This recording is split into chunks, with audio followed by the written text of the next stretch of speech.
வணக்கம். 29/12/2025 திங்கட்கிழமை. இன்றைய கும்ப ராசி பலன். கும்பராசியில் பிறந்தவர்களுக்கு சர்வ காரியம் ஜெயமாக, நினைத்து நிறைவேற, எண்ணங்கள் ஈடேற, புதிய முயற்சிகள் கை கொடுக்க இன்றைய நாளில் விநாயகப் பெருமானையும் மகாவிஷ்ணு வழிபட சர்வ சங்கட்டங்களும் விலகக்கூடும். கும்பராசியில் வரக்கூடிய அவிட்ட நட்சத்திரம். அனைவரிடத்திலும் பக்குவத்தோடு பழக வேண்டும். வீண் வாக்குவாதத்தை தவிர்ப்பது மிக மிக நன்று. சதய நட்சத்திரத்தில் பிறந்தவர்களுக்கு சர்வ காரியம் ஜெயமாகும், நினைத்து நிறைவேறும், எண்ணங்கள் ஈடேறக்கூடிய நாளாக அமையக்கூடும்.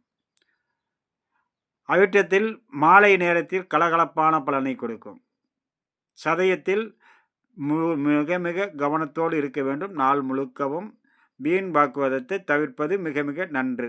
வீண் வாக்குவாதத்தால் மனசங்கட்டங்கள் உருவாகும். பூரட்டாதி காலை 10 மணி வரலும் அனைவரிடத்திலும் பக்குவத்தோடு பழக வேண்டும்.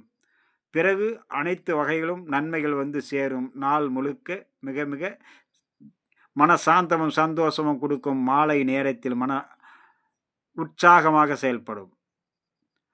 அடுத்தாக நம்ம காண இருப்பது மீன ராசி பலன். மீன ராசியில் பிறந்தவர்களுக்கு சர்வ காரிய ஜெயம், மனமகிழ்ச்சி, சந்தோஷத்தை கொடுக்கும். சிக்கல்கள் தீர்வாகும்.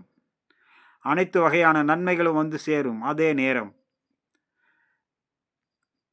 பூரட்டாதி 4ஆம் பாதத்தில் பிறந்தவர்கள் காலை 10 மணி வரை கவனமுடன் இருக்க வேண்டும். மாலை நேரத்தில் சர்வ காரிய ஜெயத்தை உண்டாக்கும். மனசாந்தம் சந்தோஷமும் வந்து சேரும்.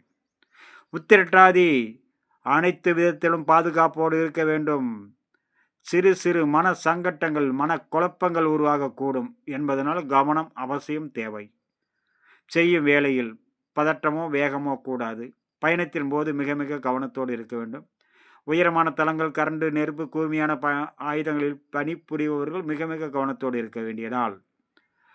அடுத்ததாக நாம் காண இருப்பது ரேவதி. ரேவதி நட்சத்திரத்தில் பிறந்தவர்கள் இன்றைய நாள் மிக சிறந்த நாள்.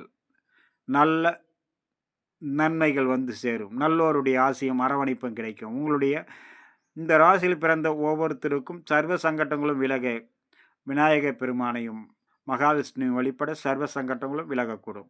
நண்பர்களே, இன்றைய நாள் இனிய நாள் நிகழ்ச்சியில் உங்களை சந்தித்ததில் மிக மிக மகிழ்ச்சி. மீண்டும் நாளை சந்திப்போம். மாலை சர்வ முக்கோடி வைகுண்ட ஏகாதசியினுடைய பதிவு 2ஆம் பகுதி வெளிவரும். முக்கோடி ஏகாதசியினுடைய சிறப்பு அம்சம் என்ன என்பதனை மாலை காண்போம். வணக்கம்.